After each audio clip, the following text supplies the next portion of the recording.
First of all, I never felt that I was not deserving of being Miss America. Anybody who wants to be successful has to fail. Lose. Yeah, of you course. Have to lose. You learn more in losing than winning. Yes, you do. I don't say that I lost. You could have just said yes. Well, I just wanted to wrap it up. So, it was a nice answer. Very Thank nice. You. So you've heard the... and the plug's on her already. So you've heard... All right, guys, so welcome to Becoming a Better You podcast. Today we have our special guest, who is Miss Rhode Island 2002, Abby Mansolillo. No, Someone help me say her name over here. 2022. What did I say? 2002. Try again. Right, I was okay. like 3 years old. All right, so here we go. We're going to welcome our special guest today, who some people think she won in 2002, but it's actually 2022 Miss Rhode Island, Abby Mansolillo. There you go. No one thinks it's 2002. Some people do. All right, so I'm gonna start with a quote that you said in the Roger Williams newspaper. I don't know what I said. You said, "I started competing when I was 14 years old, so I've been talking in front of audiences for years. Even when I was little, I never really shied away from a camera or from being front and center." That's what you said. Yeah, I definitely. I'm just going to let you know, I'm not used to being second fiddle over here, so I don't know how this interview is going to go. Sorry for the trauma. Yeah, but I'll try my best. So tell me, what was the spark that got you into pageantry? Oh, gosh. So, yes, I started when I was 13 or 14 years old. And this was in 2002? Yes, 2002, yeah. And honestly, I started because my grandfather, on my father's side, he just taken up photography just as a hobby. And he was like, oh, go over there and look in the light, see how, sit over there. I want to see how this light looks. I'm like, okay. And I kind of liked it. And I was like, oh, I'm kind of halfway decent at this. And then, one thing led to another, and someone within that industry, that modeling industry, was like, you should try competing. I did, and here I am 10 years later, and it's definitely been a lot of learning and a lot of growth since, 2002. And I love it. I wouldn't have traded those 10 years for anything. And, I think it's one of those things where you do catch the bug. You just fall in love with the industry. So, what was your first pageant? Was it, Miss Ketchup 2002? Yes. What was it? Yes, Miss Mayonnaise. Miss Mayo, yes. I thought I read that in your bio. Yes. No, my first one was Miss Rhode Island Teen USA when I was, a kid, 13, 14 years old. And then I did Miss Rhode Island's Outstanding Teen, which is the teen version of Miss America. And then I came back, and then I did Miss Rhode Island for the Miss America organization. And then a couple of years later, I took some time off because of COVID and law school and graduating college, and then one thing led to another. So if we're talking about Miss Teen, does that mean you could be 13 to 17? So the age limits are different per system, at least for the Miss America system, which we now call Miss America's Teen. There was some change, which was great. So the age limit for that, I believe, don't quote me, is 13 through 17 or 13 through 18. I think it's 13 through 17, and then for Miss, it's 18 through 28. So, okay. And is that a new age, 18 through 28? Yep, it used to be 18 through, I think, 25 or 26. But Miss America's changed a lot, and we can kind of go into this later, because there's a recognized understanding that even at 26, you're still maybe in, the graduate program. Maybe you're still in law school. Maybe you have your career kind of figured out, but you have student loans. So Miss America, being a scholarship organization, one of the main components is making sure young women can really access higher education. So it's making sure that, at 28, you can do this. So I like that avenue, that it's not only focused on, how you look and what skills you might have, but it's also used to improve your life. But you can also use the pageant to improve your life. Absolutely. Right. And I think, from my area of life, some people fight to get money, right? In jiu-jitsu or MMA, or some people do jobs to get money, where you can actually learn skills. And I even think learn how to be a better human. Absolutely. But also have a scholarship to yeah, and I think that's what people don't always recognize about competing, especially in the Miss America organization, is that you don't actually have to win to get scholarship. I was third runner-up to Miss Rhode Island, and I was at Providence College at the time, and I had a scholarship because of it, and that's great. And I think people don't know that, and you don't always have to leave with the title of Miss State to get a scholarship. It's really something for everyone. Do winners often go back into the organization later on and run it, or maybe coach? Yeah, a lot of people do. I would love to be a part of the Miss Rhode Island organization. I think I would like to take some time to be a former sister for whoever takes my job. Is that like a sorority sister? Kind of. Okay. Yeah, it's a similar idea. Is Miss America like a sorority? Yeah. It's more fun. Okay. I was never in a sorority, but it sounds like it's less. We're gonna get all the hate from sorority women in the comments. Get rid of that. I was never in a sorority. Providence College didn't have Greek life, so I don't know. But there is a huge sisterhood element. People don't always know that when you go to Miss America, yes, you're competing to win Miss America, or you're competing for your state title, or even a local title. But the women that you meet, they're literally some of your closest friends. My group chat for Miss America, it goes off every single day, all day long, just updating on our lives. Hey, I have a question. Has anyone experienced this? And you're all in the same boat. And no matter what way you spin it, yes, there's only one crown, but there's so many of us, and we're in this similar situation, and we have experiences that people wouldn't always understand unless you're there. So it's a sisterhood in that regard, and we lean on each other. They're your people. Yeah, you're bonded by fire. Oh, yeah. How does one actually get into this group chat? Okay, now for my serious question. So how many times did you enter Miss Rhode Island and lose before you won? And what lessons did you learn? So I did Outstanding Teen. I didn't win. And I did Miss Rhode Island, and I was still runner-up. So how old are you when this happened? Okay, so I'm 23 now. When I did Miss Rhode Island, I was, 19, 20. So when you lose at that age, are you devastated? Or are you like, you know what, this is just a stepping stone, it's a learning experience. Anybody who wants to be successful has to fail. Lose. Yeah, of course. You learn more in losing than winning. Yes, you do. I don't say that I lost. I say that you either win or you learn. And I used to be like, you didn't win or whatever. Listen, my goal was to go to Miss America and be the first Miss America from Rhode Island. That didn't happen. Didn't even get close. And that's okay, because I learned. And I think that when I didn't win, you learn, listen, not yet.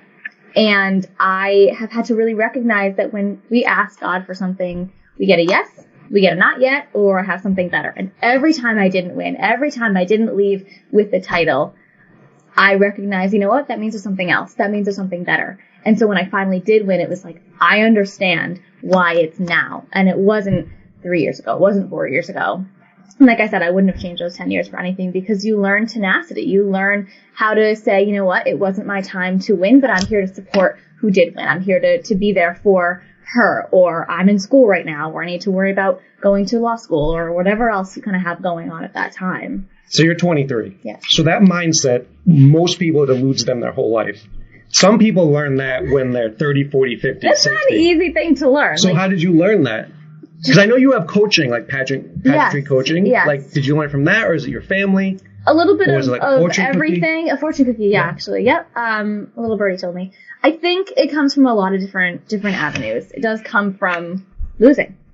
Eventually you have to be like, that's not on me. That's on just not yet, and not the world's timing, and that's okay. It does come from my family, because they're the ones who, that Monday morning, which, you know, after the pageant, after the lights are dimmed, the gowns are put away, you're like, really? That stinks. And they've had to give me a cup of coffee and be like, all right, listen, you got 24 hours to feel really upset about this, right? And then we're gonna pick up, we're gonna figure out our next steps. And then it does also come from my pageant coach, Erica Weller from Pageant Prep, is the best. I mean, I've been with her for years and years, and is this what you trained right here? This right here is where I trained. Because these are some of the winners. These are some of the winners. I don't really see you on here. I'm right here. I gotta get the big one. I'm right here. It's a little thing on cover. I do see her newest highlight over there. But you'll be here next time I'm trying. And she's the first one when I call to say, I need you to talk me off a ledge. I need you to explain something to me, or what happened, what I do wrong. And, you know, her method is so particular, where you say, okay, we're going to talk this through, and what did you do well? What did you feel went wrong? And it's a mental game, 100% of mental capacity. So I think that's important, because, like, so for me, as a young martial artist when I was 8, I had senseis, right, who were basically coaches, who you try to emulate, right, because, like, they're your role models. Yeah. So for you being 20, 21, 22, having a very successful woman in addition to your parents, but having a very successful woman coach you and be able to show you the light, like how important is that in your development? It's so important. I mean, my parents, there was nothing that I couldn't tell them, and there was no problem that I didn't feel they wouldn't be able to help me with. But sometimes you need somebody else to talk to and be like, I think I'm totally overthinking, or I don't know how I feel about this. And I mean, Erica confirmed me. I wasn't confirmed in the Catholic Church until I went to Providence College.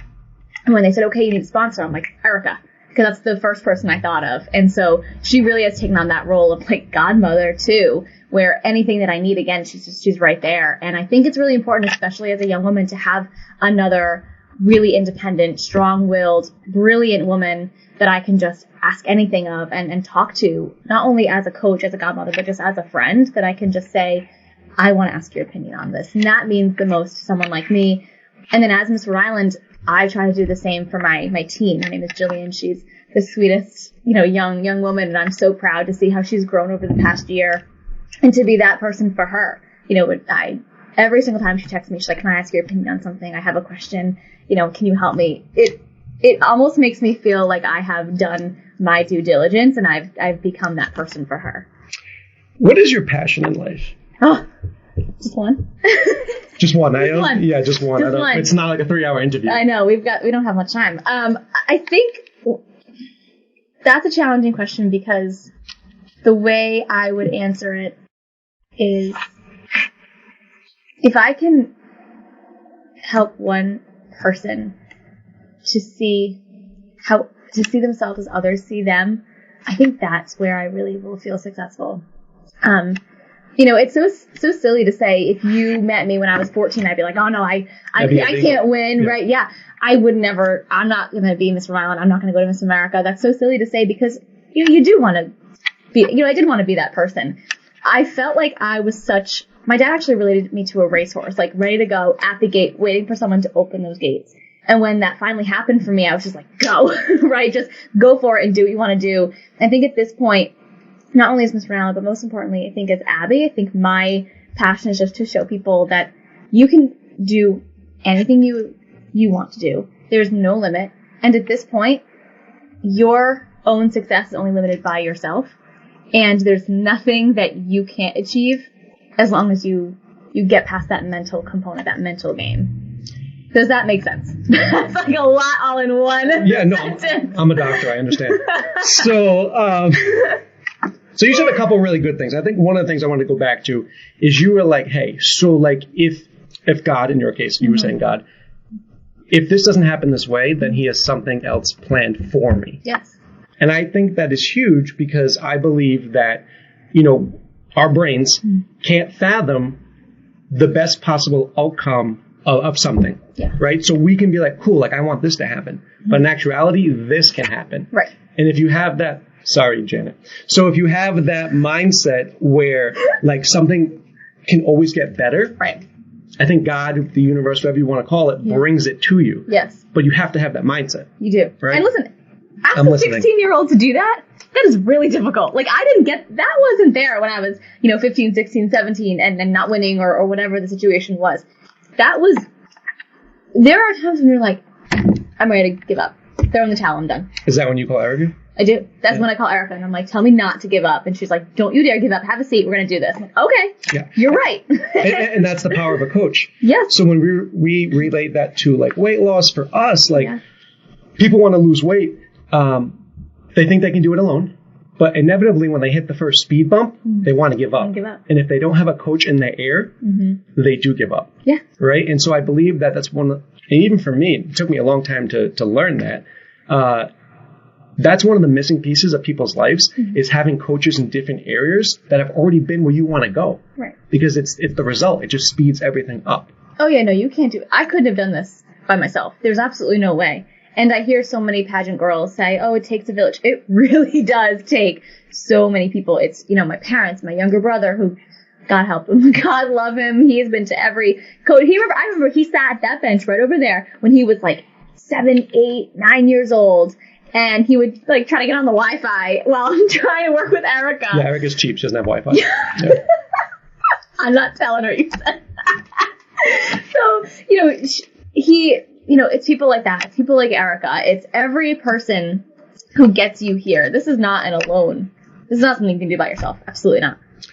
So this is a big accomplishment in your life. So I believe that, like, when someone's in the teens and in their early 20s, it's really beneficial if you accomplish something big at that age, so you learn those lessons, right? So for me, probably the biggest things were getting a black belt when I was a teenager, getting a doctorate in physical therapy when I was in my mid-20s.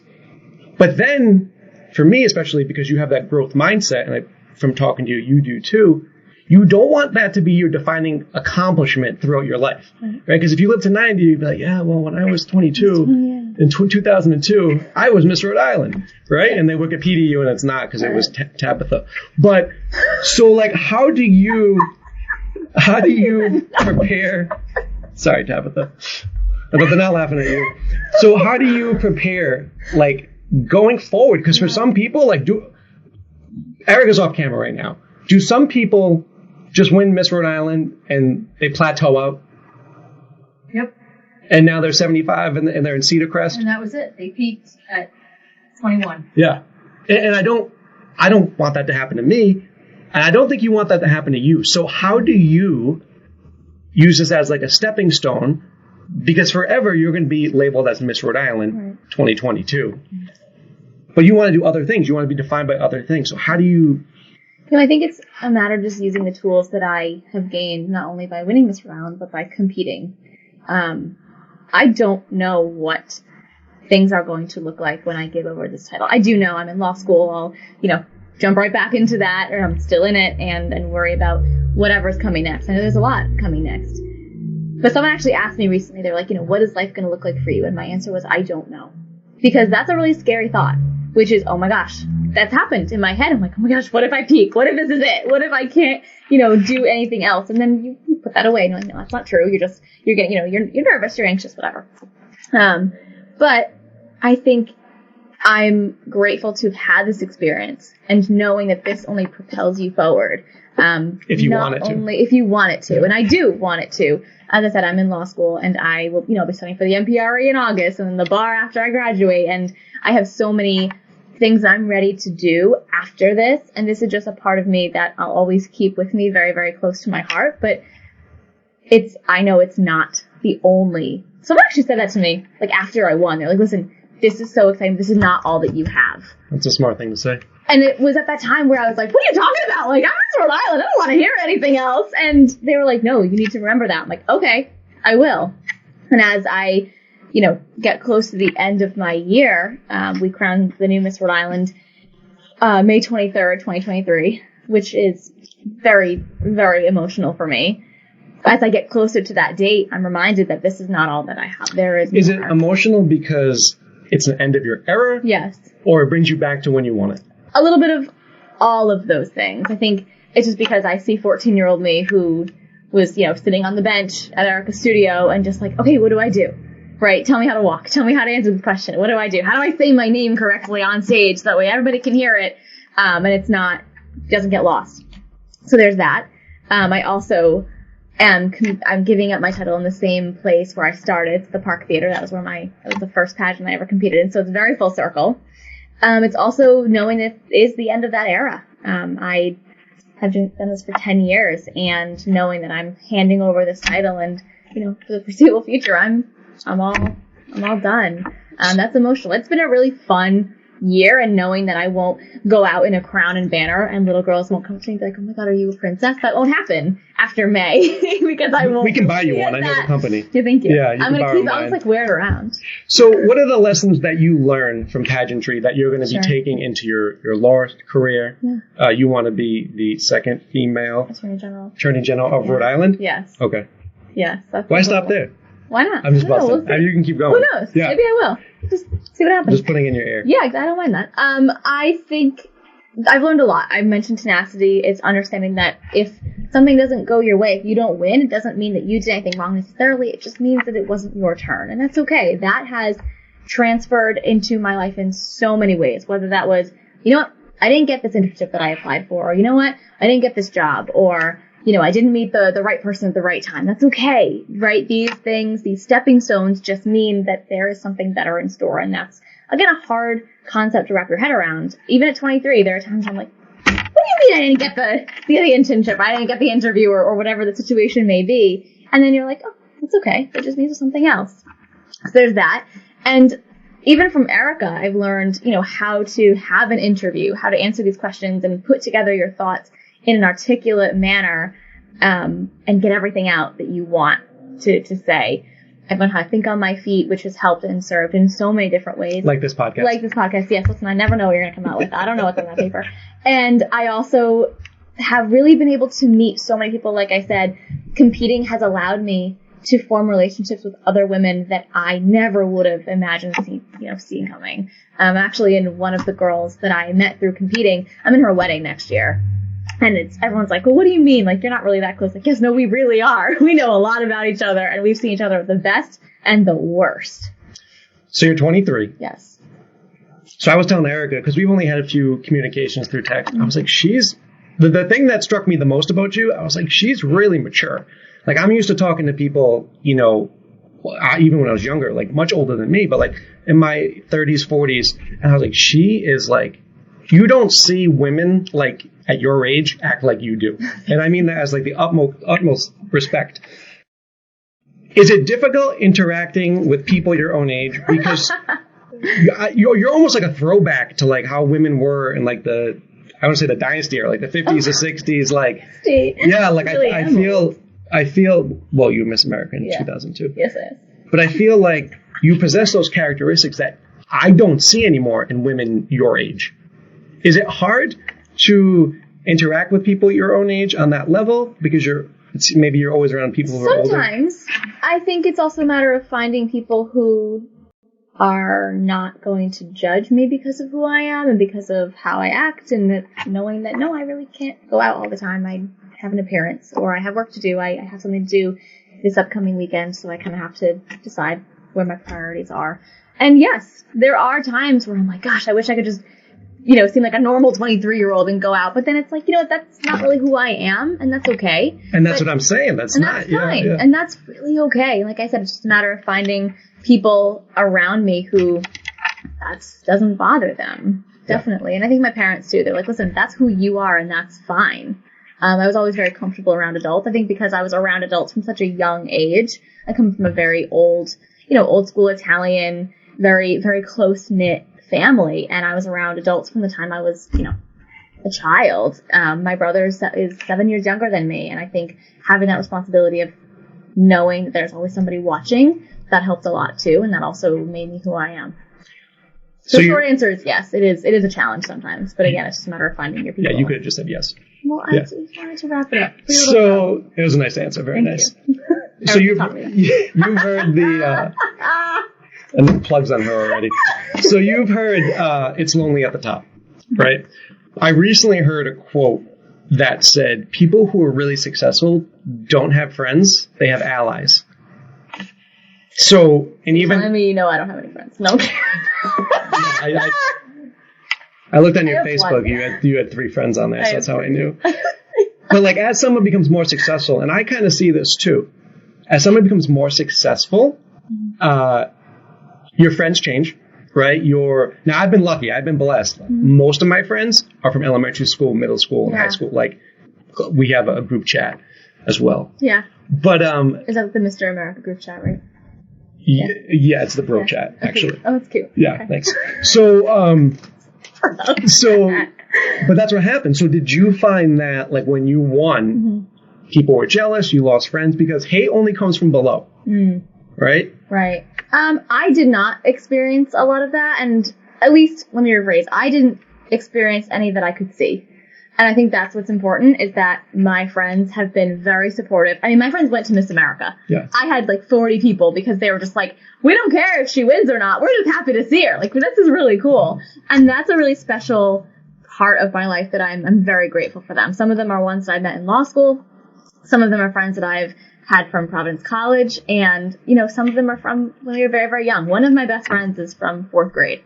And I don't see her very often. She couldn't come to Miss America because she's working. She doesn't live in Rhode Island anymore, but we still keep in contact and we talk every single day. So I think that is a very important part of it because yes, it does get, let's leave Miss Rhode Island. It's like, oh, gosh, just want to like hang out for 5 minutes with a normal, a friend or whatever, not go to an appearance sometimes. And that's totally normal. But my friends know that sometimes my love language is like, hey, I have an appearance.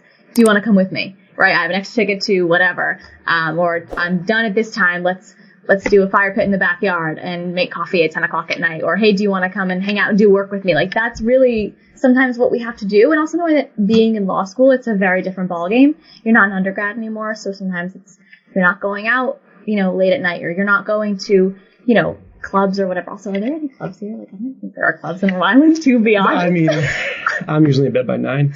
Right? But, that's my bedtime. I'm done. So, there is that part of it too. But you have to watch out for, I'm assuming you'd have to watch out for, you can't go out and be drunk and have people post that on social media because that's going to go legit. That's also not what I do anyway, so it's really not a big deal. So you're going to see, if I go out, right, yes, I'm a martial artist, but I have my own business, right? But if there's a picture of me a little bit drunk, no one's gonna be like, wow, Marc got drunk, who cares? But you epitomize something else, right? Like I said, I think I can get away with that a little bit. Yeah. They assume with my Italian, I need to take a second. That was so funny.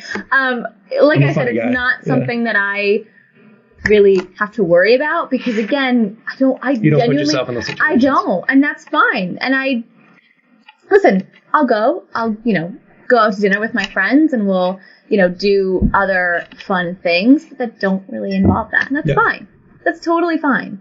It's whatever you're comfortable with, and also understanding that I am here in this position as a role model for young girls. Correct. And, listen, I'm not saying that every young girl, should be doing homework all day long. No, that's Is that what you do? I do. That's exactly what I do, actually. I have my bag in the car with my homework. Yeah.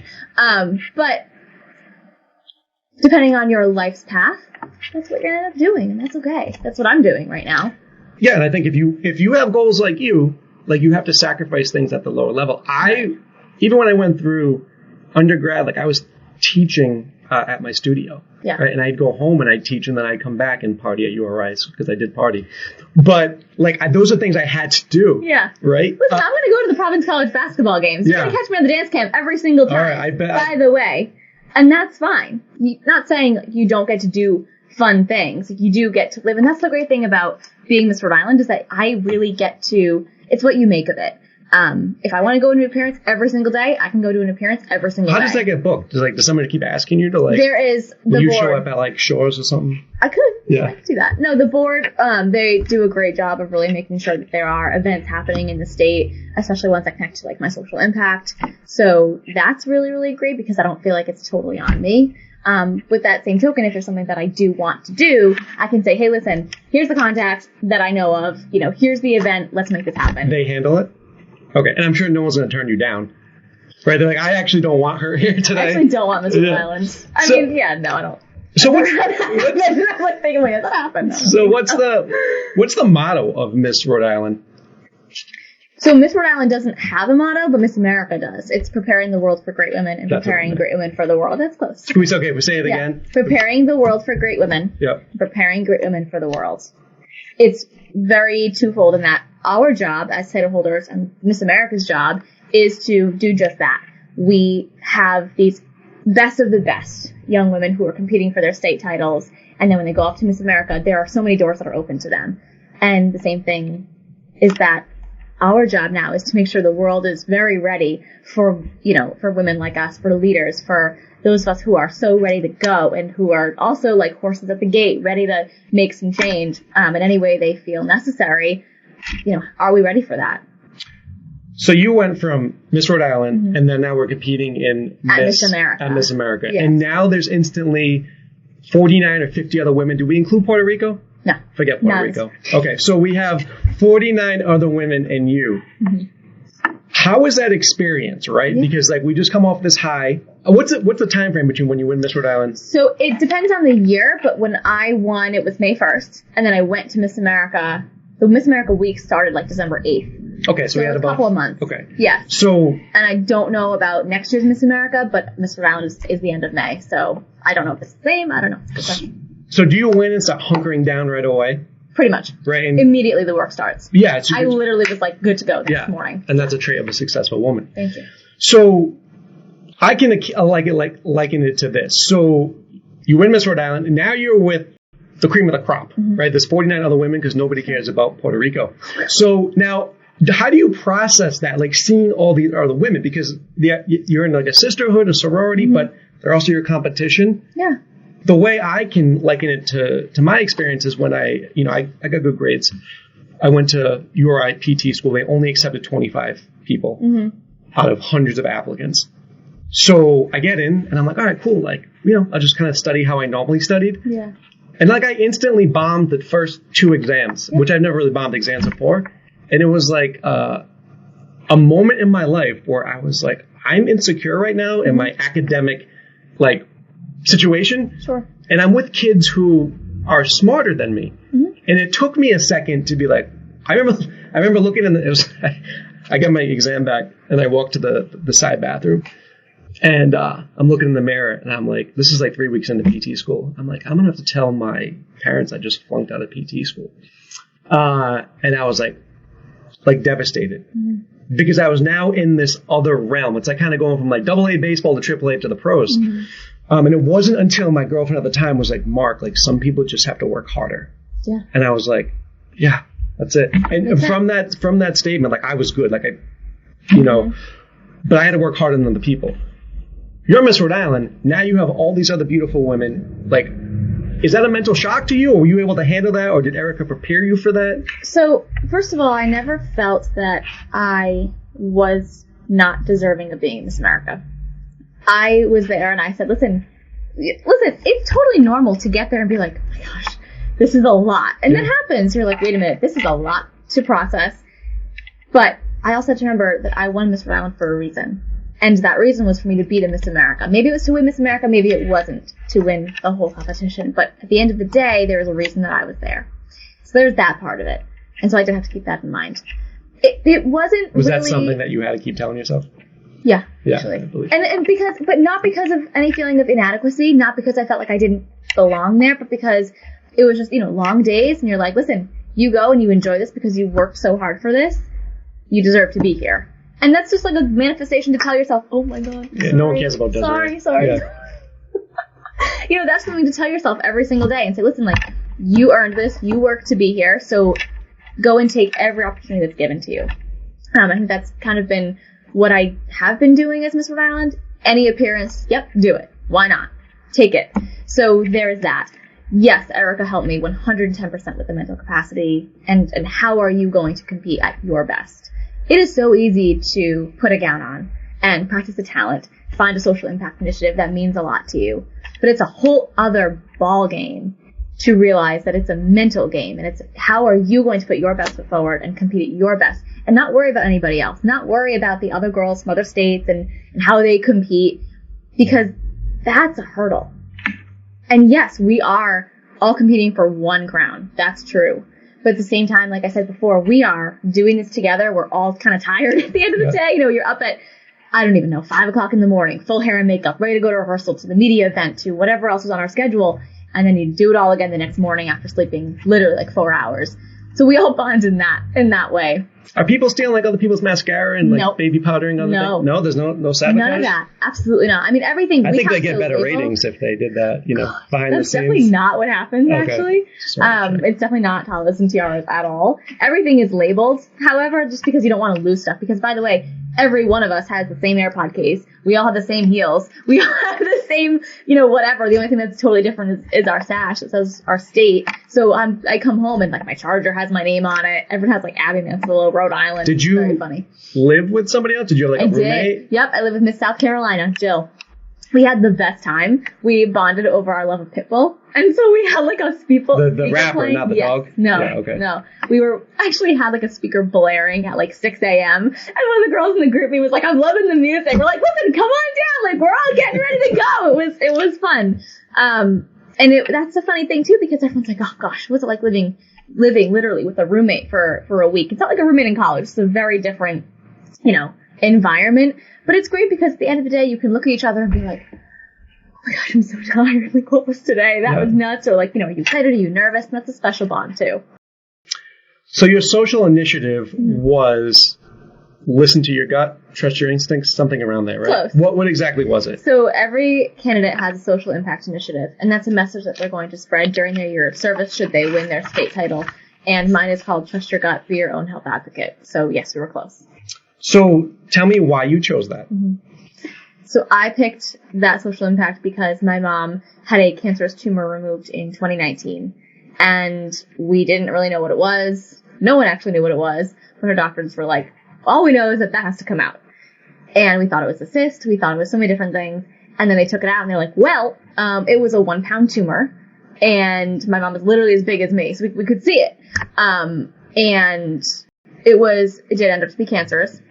It was a very rare kind of tumor that only like very few doctors in the area specialize in. And I essentially knew that should I be Miss Rhode Island, my goal is to tell people to listen. You listen to your body. You literally trust your gut. We hear it all the time. Trust your instinct. You hear that little voice. You have to listen to it. And it's twofold. So first it was looking at the patient advocacy standpoint. How do we encourage patients, whether they are in high school, college, older patients, to say, listen, you know your body and you know how to have those conversations with your doctor. I did focus on high schools a lot because I think by the time you're 15, 16, 17, almost 18, that's really hard to say, listen, you have to go to your doctor if you don't feel right. You need to understand when you go to college, mom and dad aren't looking over your shoulder and telling you, hey, you've had that headache for a couple of days. Do you hit your head? Or do you know medications you need to take? You need a refill. So it was really encouraging young adults to understand their bodies and prepare them for that real world. The other part of it was to prep the future healthcare professionals. So I worked with Brown University, and I also worked with a nonprofit down in DC called the National Patient Advocate Foundation, and we looked at health advocacy and how do we encourage future healthcare providers to really help their patients and listen to them and understand who gets the best care and why do those disparities happen. So you know I'm a healthcare professional. How would you change healthcare? I know that's not your area. How much time do you have? We just need the bullet points. So a couple things. First of all, I think you need to really examine, again, who gets the health care and why, who gets good health care. Unfortunately, it's very sad to see that women, people of color, people in the LGBTQ community, they don't get that care that they very often need because of stereotypes, because of thinking that, there's nothing actually wrong with you. Speaking as a woman, unfortunately, we are deemed crazy. Right? We're overthinking, we're being dramatic, we're being hysterical when we know, well, actually, I feel great 99% of the time. When I don't feel great, that 1% of the time, alarm bells go off. And it's really hard to process that. So I'd also look at that and how do we encourage people as patients to advocate for themselves. Also, the relationship between doctors and patients. You're a healthcare professional. You know that there is an immense amount of trust that goes into the doctor-patient relationship. The doctor's job is to take care of the patient and make them feel better. But also the patient has to have that trust with the doctor to openly have those conversations. I'm not a healthcare professional. I am farthest from it. The sight of blood makes me, nope, absolutely not. I could never be in that field. What I do know, though, is that there needs to be a two-way street. And patients have to be very honest and say, well, I've actually been feeling this pain for a couple of weeks. I didn't want to say anything. I thought it would get better. Yes, I've been taking this medication. It's not getting any better. And that also spans to my third point, which is we have to talk about mental health as well, which is that we're coming off of a pandemic where we were locked in our homes for so long. And that did a tune for so many people. And we're having these conversations about mental health, which is so great, but it does expand to, COVID. It expands to how do we take care of ourselves in every aspect. And again, I think we need to really examine healthcare and are we prepared for this new wave of patients who are ready to say, hey, listen, I'm not supposed to feel this anxious or I'm not supposed to feel like this every single day. Let's talk about it. And encouraging patients to find a doctor that works for them. You would never go to, if you're looking for a therapist to go to, you'd never just stick with the one who you maybe don't feel like listens to you very well, or you're not feeling there's a connection there. You wouldn't. Same with a friend. You would never keep going out with, a friend, or spending time with them or talking to them if you didn't feel that they were understanding who you were. you just wouldn't. So why would you do it with a doctor who's taking care of your physical health? So you hit on a lot of great points. The first thing I would say to that is that, number one, no one knows the body except the person who has the body. Right. Right. And I, the only patient I keep right now is a priest. I've had him for about 12 years, and his doctor, long time ago, said that to him, and that always stuck with me. Mm-hmm. The other thing with that is that as a physical therapist, we spend more times with a patient than pretty much any other discipline, right? So if we see him 3 times a week, it could be an hour. That's 3 hours a week for all right. I knew my job as a physical therapist was twofold. Number one was to make them trust me, because once they trusted me, they trusted what I said and they trusted the process. So I would joke around with them. I would make them feel good. They would come in and they'd be talking about, say, their back injury, and I would say something ridiculous like, "You like clowns?" Whatever I would say to them, and they'd be like, "What? Yeah, they'd be like, "No, I don't like clowns." Then I'd be like, "Let's not talk about clowns." So right? And I would totally change their momentum of their mindset. Why? Because I know that for that hour they're with me, I don't want them thinking about their diagnosis. They're going to do their exercises. I'll take care of them, but I need to break that momentum of what they're thinking about, because they're thinking about that 23 hours a day. Right. That's why I was so successful as a physical therapist. Not only because I knew what I was doing, but I understood what had to happen in the patient. When that happens, people heal themselves. I also believe that doctors don't actually heal people. People heal themselves. Yeah, right? So, like, if you believe in that this medicine, or if you believe that this procedure will help, then it will. The placebo effect is real. It doesn't matter if it was the drug or not. How is that explained? Well, it's your mind, right? So that's that, like, getting back to how healthcare really works. The other thing is healthcare is not healthcare, it's sick care, right? So you need to focus more on being proactive and telling people, like, this is what you should be eating. You should be exercising. And when it comes to mental health, again, very hard, but people need to also understand, number one, that, like, you're not supposed to be happy all the time. Right. No one is. That's normal. And I think once we tell people that, oh, I'm not happy. Well, everyone's not happy. Yeah. But now you have, like, social media, especially with your generation. It looks like everybody's on a yacht. Yeah. Right? And everybody has, like, six-pack and, and I think that really adds a lot to... It does. Because, listen, is it the body that happens first or the mental component? Who knows? I think it's both. Yeah. Right? Because if your body's hurting, you're always thinking about it. But if you're anxious and then you're frustrated and you're depressed, your body breaks down. So you need that, like, mind-body connection. Yes. But for somebody not in healthcare, like, that was that was exactly what I would have said. And I'm in healthcare. So for you, what doors has Miss Rhode Island opened for you? Oh my gosh. So people giving you free stuff, you get free, like munchkins? Yeah. No. So besides the scholarship, we'll start with that. Miss Rhode Island awarded me over $6,000 in scholarship, which can go towards anything: tuition, student loans, textbooks, whatever I need it for. And that's obviously a really great help, because in the grand scheme of things, it's so easy for people to be like, that's it, right? You only get, but that is so helpful because, again, it's allowing you to look at internships that may be unpaid, pro bono work. And that's really important for so many of us. So there's that. The sisterhood, obviously, as I've mentioned, but I think it's also really special when I go somewhere and people, this happens all the time, by the way. I'm sitting out and people will be like, you look really familiar. And I'm like, really? One of those faces.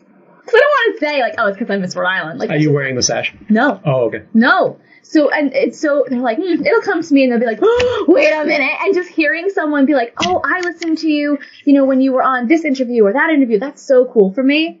And it's not like a tangible thing that I get, but it's Is it validation?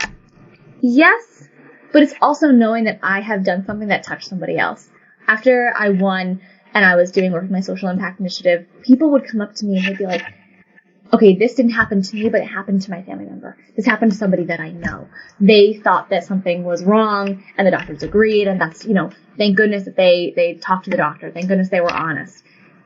For me, knowing that people have done what I told them, or just by going off of my experience, that's the biggest door that could be opened. And I think, like you said, I'll always be remembered as Miss Rhode Island. And I joke around. I'm like, oh, everyone, that's really funny. Like, no one's actually going to be Miss Rhode Island next year. It's me forever. They can cancel the whole pageant. But well, if you don't get the sash back, they can't run the pageant. That's mine forever. Yeah, so it's actually over mine. now. Yeah, it's over. Thank you. Sorry, I canceled the whole thing. Just because it's so, again, it's sad knowing that that's going to be over. But again, also putting on a resume saying, like, oh, I was Miss Rhode Island. That's a really cool Did you put that in like size 16 font? I do. Bold, highlight? Underlined, it's in red. Yeah. People know it. But that's a really interesting part of me and something that not many other women have that experience. Now, I'm very lucky to have this, life to do what I wanted to do as Miss Rhode Island. And whenever I, apply to an internship or a job, that's a really cool thing because in an interview, they'll be like, what is that like? How does that help you as a future career woman? That's important. It is. Yeah, it shows drive. It does. As well. Yeah. So when you're out and people recognize you, is that when you pull out the 8x10 and you just start signing it? If they ask, I will. Yeah. I keep a bunch. Listen, they're in my school bag. They're in my car. Are they really? They are. I gave one to one of my professors. I should start doing that. You should. So your mom is sick. You don't know what's going on. Right. How does that shape you? You're how old this time? 19? I was 19. How does that shape you? As a kid. As a child, we never think it's going to be on us to take care of our parents when they are young and healthy. We just don't. It's the other way around. It's the parents' job to take care of us. Yeah, at 19, we think we're like, oh, all that bag of chips, we're fine, I'm good, I'm out in the real world. No, nope. You still need your parents. Okay. And I still very much do. I can't do anything without being like, hey, what do you guys think of this? How does this sound? But in reality, it was terrifying because we didn't know what was wrong. And no one prepared me at 19 to tie my mom's shoes because she couldn't after surgery. No one prepared me. And there's no guidebook on that. There's nothing that's like, all right, well, when this happens, this is what you do. It's just good luck. So knowing that was a reality at that time, it shaped me because I understand how difficult that was for my mom to have to be like, I don't know what's happening. All I know is that I was in surgery a week ago, and now apparently it's cancer, and now I don't know next steps. My brother, as I said, he's younger than I am, so I wanted to make sure that he, went to tennis camp and still wasn't freaked out and anything. And then I was in college, and so it was scary. It was not a good situation. I don't think it's ever going to be like a good situation. However, I will say it is a good situation because she's cancer free and she's great and doing very well. But it definitely made us closer as a family. Not that we were never close. We were always very, very tight knit. But I think after that experience, we all sat down and were like, oh my God, that's just nuts. You never think it'll happen to you, ever. And it did. Unless you grow up with sick parents. Correct. Right? Which is my story. Mm-hmm. And children who have sick parents usually go into like the medical field. So now I'm like, absolutely not. Yeah. And it is interesting because I don't say like sick parent because we know it could have been so much worse right. for my mom. And she's great and doing very well. And, birthdays were always like a very big deal in my house. I love birthdays. You have a different perspective now. It's very different. And I'm like, try not to like your birthday after this because you will not. Like, we go nuts because of it. Yeah, I think as a young therapist, you're 24, 25. So our internships were in hospitals. Mm-hmm. They were in nursing homes. Yeah. And you get such a perspective of being in grad school, like doing your clinical internships, and patients on your schedule die. Yeah. Right? Or I remember I was in the hospital, and there was like this 95-year-old guy, and he was contractured, which means like his legs are like up like that, and he's laying in bed. And they send me in to like go do PT with him. Nothing I do in PT is helping this 97-year-old man who's almost in a fetal position contractured. Right. But you have to do it because he's in the hospital. So I'm like, hey, like in the PT, I was like, do you want to do PT? He's like, no. And in my head, I'm like, yeah, obviously. Like, but he said to me, he's like, once a man, twice a baby.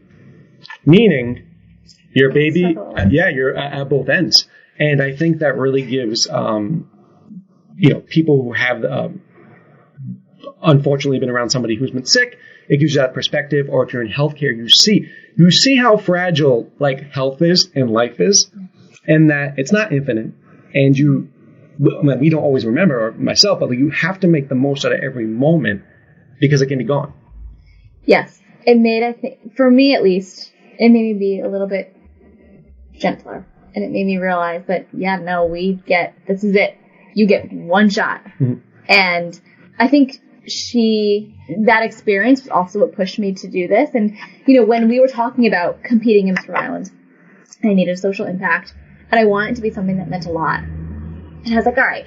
I remember talking out with Erica and being like, all right, cancer research. What do I do here? How do I bring this in? Women's health.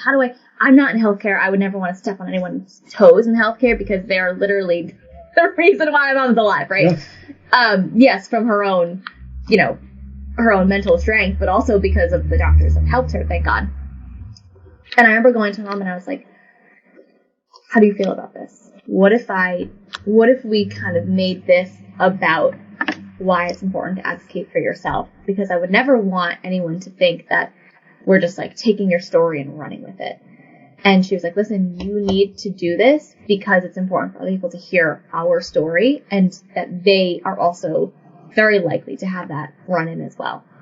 And it made me realize that, listen, if you want to compete in Miss Rhode Island, go for it.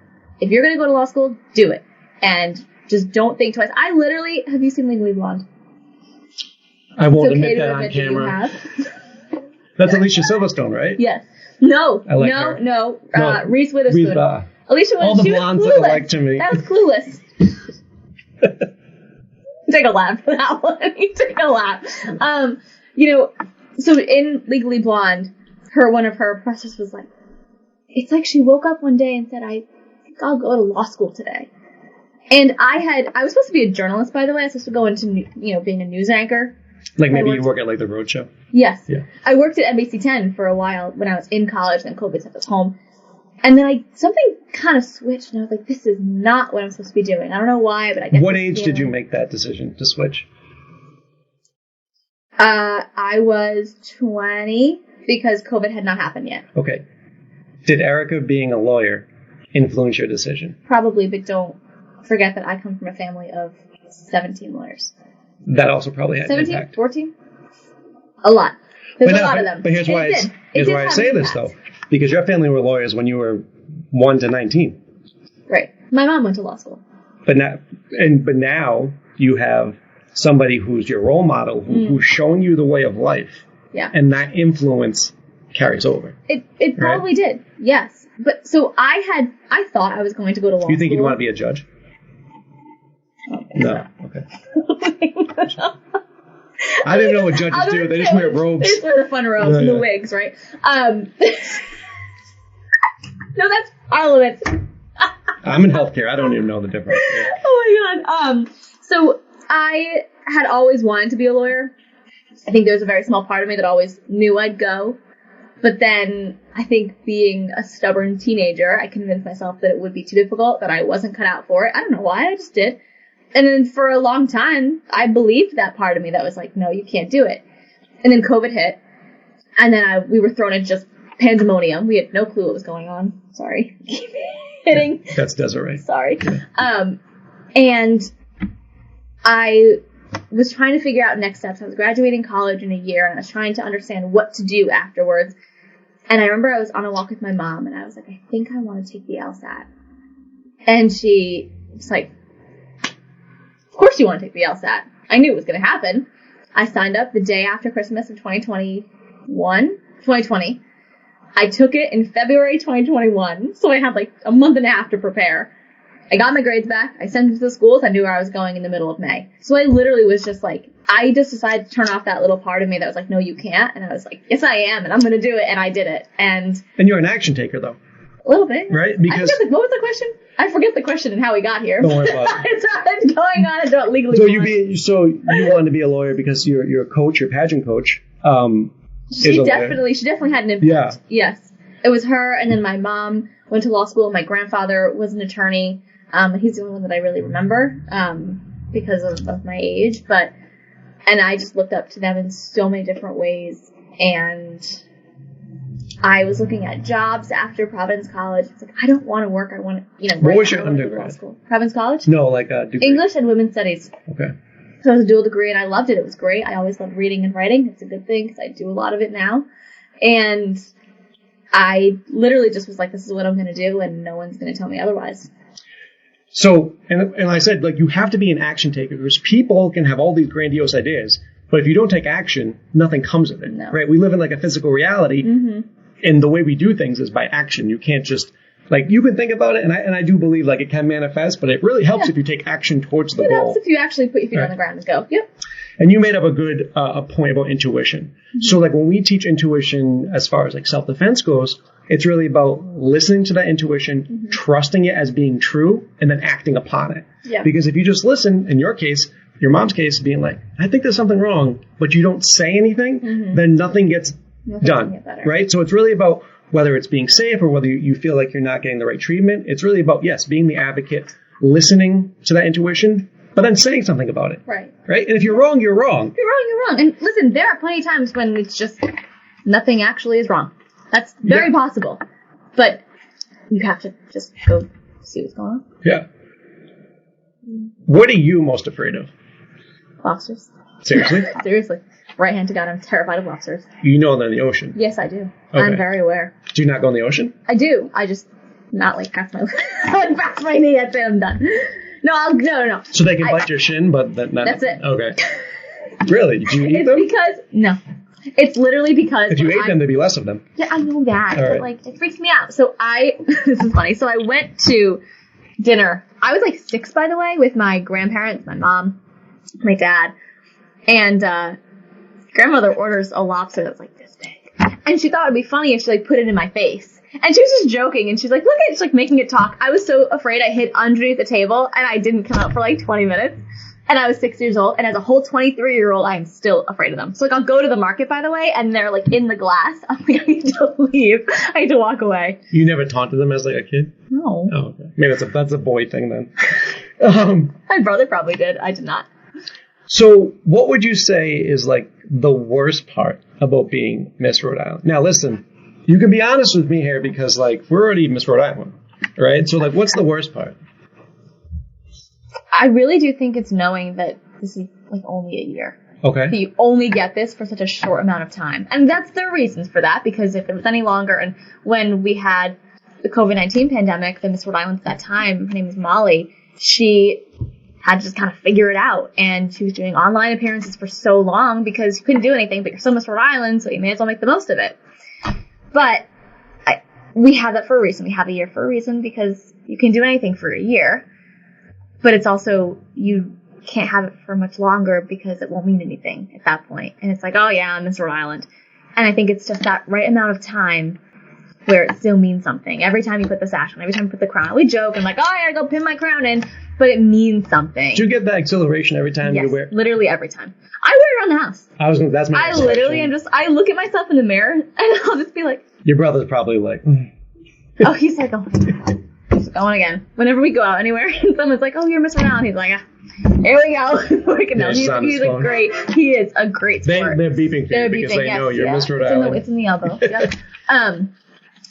That's the worst part, is knowing that it's almost over. And just again, like we said before, it's the end of this era. It's like Friends. You've seen Friends where they're like, it's the end of an era.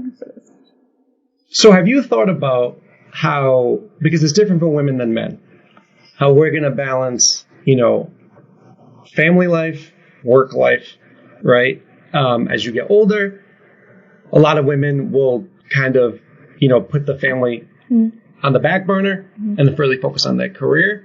Have you figured out how you want to play that out? Nope. Have you ever thought about it? Well, that's an interesting question too, because my parents were always like, listen, you have your whole life to work. You have your whole life to, start a family, whatever. And sure, biologically, okay, you only have a certain amount of time. Okay, fine. But at this point, being 23, I'm so glad I won when I did, because, okay, this dream has been fulfilled. And I have so many, other things at play that I don't have to focus on just one thing. And that's great.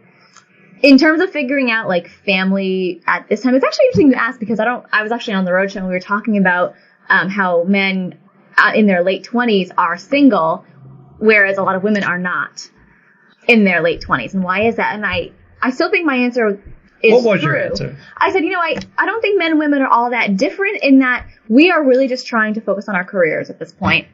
And at least for me. And you want to grow in the best way you can. You're trying to develop. And I think we're seeing so many young people who have started their career really early. They went to school, now they're getting settled, and they're really ready to focus and grow and get those promotions and move, and that's fine. And if they don't see a long-term partner or a long-term family, in their long-term family, just a family in their hopefully future. It's a long-term family. I'm going to get married for 3 years and then we're done. It. Right, you're a great first husband. No, that's fine, but if that's not something they see in their immediate future, okay, and that's fine. So it's not really answering your question, but I still think it rings true, which is that developmentally we're all moving at our own pace, and right now, no, I haven't thought about that. Yeah, the gentleman next to you, which was kind of funny, he answered it, but he admitted he lied because he didn't want to tell the truth of why that this actually is, right? Yeah. He said that. That was very funny. He's very smart of him. But I think it boils down to a lot of, yes, like you're focused on your career, right? But from what I'm seeing, I'm just going to talk about men because that's all I can really talk about, right? Is that, and listen, I've taught children since I've been like 16. But like men today, they're not becoming the men that say were in my generation, right? Yeah. So what's happening is a lot of things are instant. Like I can only speak through men. Like we have to go through these rites of passage to become a man, right? Yeah. It's 100% true. Sure. Whatever it is. Yeah. And I think that for men today, like people being masculine is almost looked down upon by some people. Sure. Right? So you have these like dualities where there's everyone has femininity and masculinity in them. But men today are not that masculine anymore. Interesting. And it makes them less desirable to actual women. Okay. That's interesting. So I think I can only speak for myself, where I think we as women have this immense pressure to have it all. And I think that's a lot of times where your question may have come from, which is the juggling family and career. Because men don't have to leave the workforce. I was going to say, would you have asked that of a man? As far as... How are you going to juggle your career and your family? No, because men don't have to leave the workforce. Exactly. So that's a decision you guys have to make. Correct. And we don't. And women, unfortunately, especially in the legal field, so many women leave. Right. They don't. Which makes it harder to go back. Correct. Yeah. And it makes it difficult to see women as partner in a firm. But I think we are seeing an influx. My law school, we have so many women in class. And that's great. Because you're seeing them and they're like, no, I'm ready to go. And again, we have this pressure to have it all. We can do it. I have full faith that I eventually will be able to do that. 100%. I don't doubt that one bit. Thank you. Yeah, but I think that really comes down to mindset too. It does. Right? Because as a woman, there's different things you have to navigate. There are many other factors that may play into a woman leaving her job and taking care of family or putting family on hold, focusing on her career. If a woman wants to become a stay-at-home mom and leave her career, great. If she wants to go not get married, not have children, focus on her career, great. So there's something for everyone, and I agree with that. Go for it. So this is the interesting point then. So like for me, like I knew at a young age, so the woman I marry, or the woman anyone marries, or partner, I should say, is the most important person that's the most important decision you can make. Because that's the person that can lift you up or drop you straight down. And, but I also heard this quote, the person that you're with has to be in love with the person you are and the person you want to become. Yeah. Which is huge, right? So we have all these lofty goals. So that means that you need to find this person that but knows where you want to go, right? And you have lofty goals. So if I can just speak like for me, like, that's hard because a lot of times as you go through the relationship, I think Erica's seen this a few times with me, like you change. Sure. So the person you got into the relationship in the beginning and the person you are now is different. Yeah. You know? Absolutely. And so I was in a family law class, and my professor, we were talking about it, and she was like, the person you marry, like you said, it means everything, because it's, yes, going to, lift you up or really bring you down, but it's also, they're a partner, and there are so many decisions that go into that. So that's just where my head went. Yeah, that's 100% true. But you're right. And no one tells people that. No one tells people that. I had to read that in the book. Why do people not know that? I'm like, don't just think about it, right? Understand what you're getting into. And yes, I think especially as young women, we are still ingrained. This is ingrained in our head that, you still, at whatever age, why aren't you married yet? Well, yeah, true. Any significant, why are we doing that? Would you, and I will say, would you ask that of a young man my age? I wouldn't. And people are like, well, what do you mean? No, I'd like to know. At least, I asked you and you said, no, I wouldn't. Okay, well, there you go. People are like, well, I don't know. No, you do know. And that's okay because you want to know. But we, again, are so culturally required, quote unquote, to, at a certain age, have settled down. And that's not, I think my point here is our reality is changing. That's not how women are operating anymore. I think men too. People are not operating like that anymore. And that's okay. Yeah. And I think everything evolves. It does. Right. And eventually they'll even out. Right. They'll kind of say, yeah. And when the time is right, everything will work out for whoever is ready for it. Especially if you have that mindset. Right. So I have a couple more questions. Sure. So do you think there should be a Mr. Rhode Island pageant? And where do you think I'd place? You already have your sash. No, I know, but like, I don't stop at one sash. I want multiple sashes. You do very well. I think you should do it. I don't know. Is there a Mr. Rhode Island? I think that might be. Or like a Mr. New England. Just do it. Why not? Yeah, I'm Mr. Jupiter. Yeah. I think I'd win that too. Yeah, go for it. Why not? All right, so. Don't stop, Rhode Island. You're right. I'm limiting myself. You are limiting Too many yourself. limiting beliefs. I do look good in corduroy. That's just another thought I had. So, someone's watching this podcast. Mm-hmm. They're not where they want to be. They're stuck in life. Okay. What would you tell them in order to start living their best life and becoming a better person? You can look right into that main camera over there. You don't care. Just look at the sky. Look at the. I'm just like the answer's up here. She's channeling. Oh God! First of all, I think we should read this lovely pug. So that's the key to believe. Yes. There you go. We're gonna start. Pug's gonna tell you what to do. But I would say I've been there. I've had those moments where I'm like, I don't know what I'm supposed to be doing, where I'm going. I don't know. And that's okay. And I think you said something very interesting earlier, which is that no one's going to be happy all the time. We're not always going to know everything all the time. And if someone was watching and didn't know where they were going, I'd be like, same. Sometimes I get it. I understand. We've all been there. And anyone who says they know exactly where they're going, they know who's going to help them do it, they know what the steps are, they're lying. Because somewhere along the lines, you're going to hit a bump, a hurdle, and you're not going to be ready for it. So I would say be very flexible and understand that you're going to hit bumps, and that's okay. But with every bump, it's going to come a very, what's right for you. And I keep thinking of that quotation where it's like, my brother got it in a fortune cookie recently, and I was like, that's really good. You mentioned fortune cookies, but... Universe. It was, a smooth course never made a skilled sailor. And that's so cheesy and so tacky. Like, everyone's heard that before. We all know this one, but seriously, I wouldn't be here if I didn't lose a couple times. You wouldn't be here if you hadn't failed a couple times. I tanked my first law school quiz. You said you were ready to say you had flunked out of PT school. Yeah, but I didn't. So you didn't actually. Yeah. I literally did so badly on my first law school quiz. And I was like, I'm not supposed to be here. This isn't right. I'm not supposed to do. And I went to my professor, and she was like, that's not, you're going to be fine. It's okay. And I was like, it's fine. This is fine. Tomorrow is better. And she was right. And I did not fail out of law school yet. I'm still here. Still rolling. But that's fine. And we're going to fail a couple times. You're you fall down 10, you get up 11.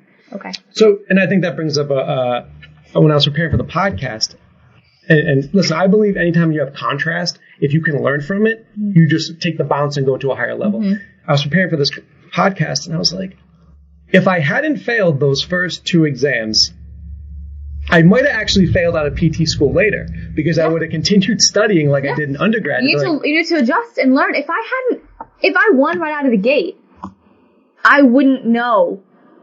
Maybe not that I wouldn't know, but it wouldn't be as sweet. It wouldn't mean as much because you learn, okay, well, you know, this is sort of how you prepare mentally. You learn from that. Absolutely. And I remember, I think it was maybe the next semester after, the first semester, which would be the second. So I went to my anatomy teacher, and one of the reasons I got into PT school, I only had like a 3.3. Mm-hmm. People are going into PT school with 3.9s. Oh yeah. But I had just written my first book. It was almost published, which I brought to the interview. I'm very smart. Mm-hmm. I had my own martial arts school. I was teaching at URI as far as like, a club, jiu-jitsu. So I got in for other things. But I remember going to my anatomy teacher like the next semester, and he's like, yeah, I knew you'd be fine. And I was like, what do you mean? He's like, you're a martial artist. Like, it's basically the discipline that you were going to pull yourself out of that. Right. And he was a little intimidating when you first go to PT school. They're trying to scare you. Yeah. They want to weed you out. He also had very dry humor, so you never knew what was going on. But that's what he said to me, and I was like, makes sense. What do you think? So for me, my best quality, besides my style, is my discipline. The quarter, yeah. Yeah, it's the discipline. What do you think if you're going to pick one trait that you think is your best quality, what is it? I'm going back to my my chart. Whenever you do it with Erica, she has like a chart. You gotta fill it out. By the way, it's so hard to write something you like down about yourself and be like, I'm really good at this because of this. Speak for yourself. That's super. It's weird. I was always like, I don't know. What do I like about myself? I'm going to go with very disciplined. Disciplined, very determined. And like I said, it's so easy to just give up and throw in the towel and say, this is not for me. And that's okay, because you will eventually. When I was at Providence College, I decided to do a dual degree because I loved English so much, but then I also found this passion in women's studies, and I wanted to really touch upon where have women been and where are we going, and how do we then connect our experiences with those of everybody else. I did many clubs at Providence College. I was president of my dorm. That was wild. That was crazy. I think that's even bigger than Miss Rhode Island. It is. I agree. Yes. I remember that I put posters everywhere. That was super fun. Of yourself? Yes. To get people to vote for me. Oh, okay. I don't know how it works. Yeah. And I loved it. I'm going to try that in business. Yes, you should. Guess what? Billboards. Hello on 95. Right there. Near the Come see Dr. Marc. You guys corduroy. But that discipline is not something that you learn immediately. That took a really long time to understand. And, I went right from Providence College. I graduated cum laude. I went right to Roger Williams. And like I said, I decided I was going to just go to law school. And I was going to take the LSAT and study. And that's exactly what I did. I took a test every single week. And I wasn't happy unless I scored higher the next time. Did you get straight A's all in Nope. Really? Nope. College, high school? No, I did not. Really? No. That's interesting. And you said something interesting, which is that you had to work harder. I have to work harder than other people, and that's okay, because we get up earlier, we go to bed maybe a little later because we're working. That's just me. And nothing ever came easy. Ever. I never had anything handed on a silver platter. I never won immediately. I never had, an A in a class that I just was saying, hope for the best, throw caution to the wind and see what happens, right? Throw jelly on the wall, see what sticks. I just worked and had to really teach myself how to work. And that's where that discipline comes from. Why is this the best podcast you've ever been on? It's because of the corduroy. That's why. I agree with that. Yes. For someone, and I think Erica will agree with this too, you have a bright future. Whatever you want to do, I talk to people all the time. Mm-hmm. And usually when I talk to people, I'm the one being instilling wisdom, in every area of my life. And then I come talk to you, and you're 10 years younger than me. I'm being gracious on my end. And you already have the mindset.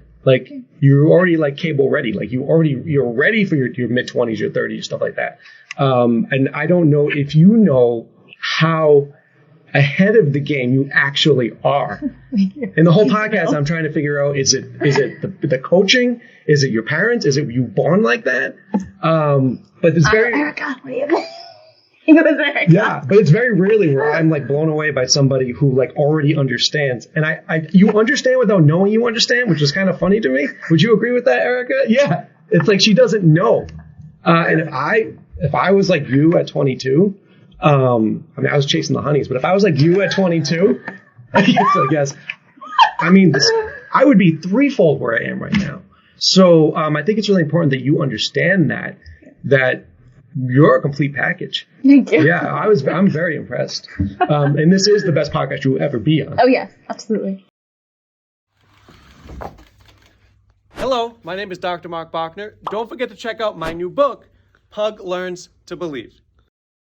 Hey guys, Dr. Marc here. Now I know a lot of you want to know how we get all these amazing results with our clients, and it comes down to three things. The first is fun fitness classes that burn a lot of calories. 2 is giving you an accountability coach to make sure you stay on track and get the best results. And 3 is the nutrition. Included in the nutrition is our food supplements. So we pair with Prestige Labs because I feel they are the best, they have integrity, and they get great results. These are actually the supplements that I take as well. Here's the awesome part. By clicking the link below, you can save 40% off the retail price. So you need that link to actually save 40%. If you just go to the normal site without my link, you're paying full price, okay? So these are the supplements my clients use. If you are interested, definitely click the link below and it'll tell you all about them.